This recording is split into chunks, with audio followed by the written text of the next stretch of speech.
Om Swastiastu.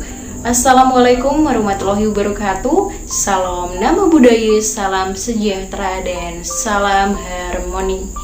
Perkenalkan, nama saya Made Sri Suryatina dengan NIM 23141010101. Saya dari Prodi Ilmu Hukum.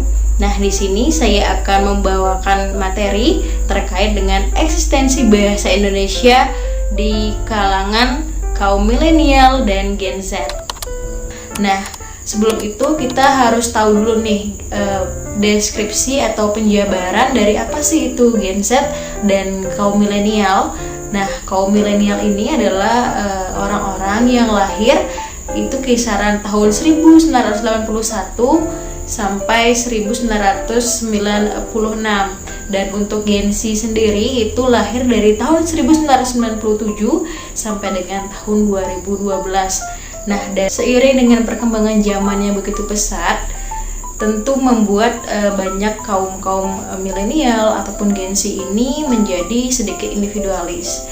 Nah, dan cenderung juga acuh tak acuh dengan bahasa kita sendiri, yaitu bahasa Indonesia. Seperti yang kita ketahui juga bahwa bahasa Indonesia itu merupakan bahasa persatuan kita, bahasa nasional kita, yang merupakan bahasa yang sudah selayaknya kita gunakan sehari-hari. Nah, dengan perkembangan zaman yang ada, itu juga menyebabkan para kaum milenial dan Gen Z ini sedikit enggan menggunakan bahasa Indonesia yang baik dan benar. Dan ini tentu sangat berpengaruh ya kepada eksistensi bahasa Indonesia itu sendiri. Kita ketahui bersama juga bahwa sudah sejak lama masyarakat Indonesia itu tidak menggunakan bahasa Indonesia yang baku atau bahasa Indonesia yang formal ketika berkomunikasi dalam kehidupan sehari-hari. Dan tentu hal ini juga diikuti oleh generasi milenial dan juga generasi Z yang memang notabene mereka itu jauh lebih muda dibandingkan dengan generasi-generasi sebelumnya.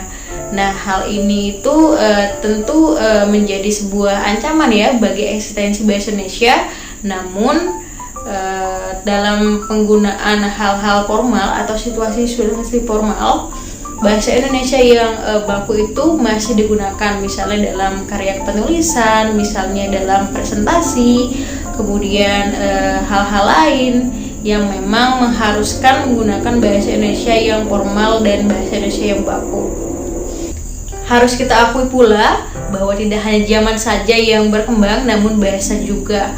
Hal ini ditandai dengan lahirnya kosakata-kosakata baru yang mewarnai bahasa Indonesia itu sendiri. Dan hal-hal lain di luar itu adalah penyerapan bahasa asing yang juga kerap kali digunakan ketika berkomunikasi. Nah, misalnya ketika kita berkomunikasi dalam bahasa Indonesia, kita ada tambahan menggunakan bahasa asing ataupun bahasa gaul, slang, dan segala macam yang memang digemari sekarang di kalangan anak muda, di kalangan milenial, di kalangan Gen Z, yang memang dengan adanya teknologi semuanya itu dapat diakses dengan mudah, termasuk juga dengan penyerapan bahasa itu sendiri.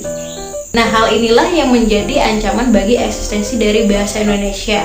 Namun, selagi bahasa Indonesia itu masih diajarkan dari usia dini kepada anak-anak, dan adanya sosialisasi penanaman cinta bahasa kita, yaitu bahasa Indonesia, saya rasa hal ini bukanlah ancaman yang serius. Dan dalam kegiatan formal pun kita itu menggunakan bahasa Indonesia yang baku.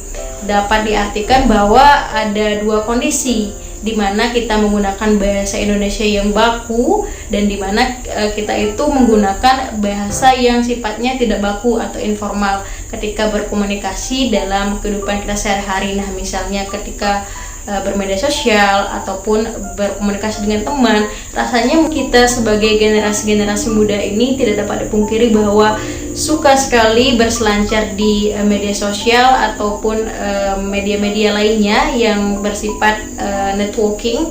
Itu kita juga harus bisa menggunakan bahasa Indonesia yang baik, dan kita harusnya tidak terpengaruh dengan hal-hal yang negatif, hal-hal yang dapat mengancam eksistensi dari penggunaan bahasa kita sendiri.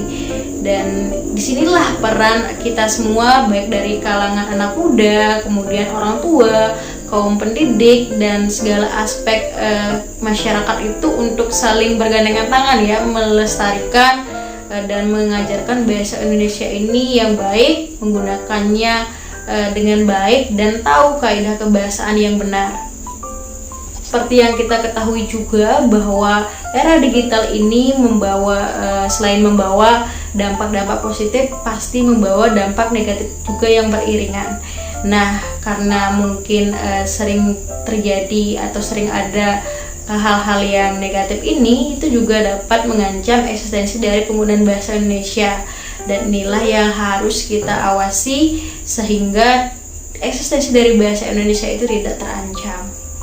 Hal yang ditakutkan adalah dengan adanya perkembangan digital yang begitu pesat, penggunaan bahasa Indonesia atau eksistensi dari bahasa Indonesia itu kian melemah, digunakan dari generasi ke generasi, dan hal ini tentu tidak boleh kita biarkan. Mari kita lestarikan bahasa Indonesia dan gunakan bahasa-bahasa asing, bahasa-bahasa informal, bahasa-bahasa yang tidak baku sesuai dengan porsinya masing-masing, kapan kita harus menggunakannya dan kapan kita tidak menggunakannya, sehingga tidak ada ketimpangan-ketimpangan dalam penggunaan bahasa dan mempengaruhi eksistensi dari penggunaan salah satu bahasa utamanya bahasa Indonesia yang merupakan bahasa persatuan kita. Mari kita saling bergandengan tangan untuk melestarikan bahasa Indonesia. Kuasai bahasa asing, tapi jangan pernah melupakan bahasa kita sendiri, yaitu bahasa Indonesia. Baik, sekian yang dapat saya sampaikan. Saya mohon maaf yang sebesar-besarnya apabila terdapat kekeliruan, kesalahan kata, dan hal-hal yang kurang berkenan lainnya. Saya akhiri dan saya tutup dengan Paramasanti. Om Santi Santi Santi Om. Wassalamualaikum warahmatullahi wabarakatuh. Salam harmoni.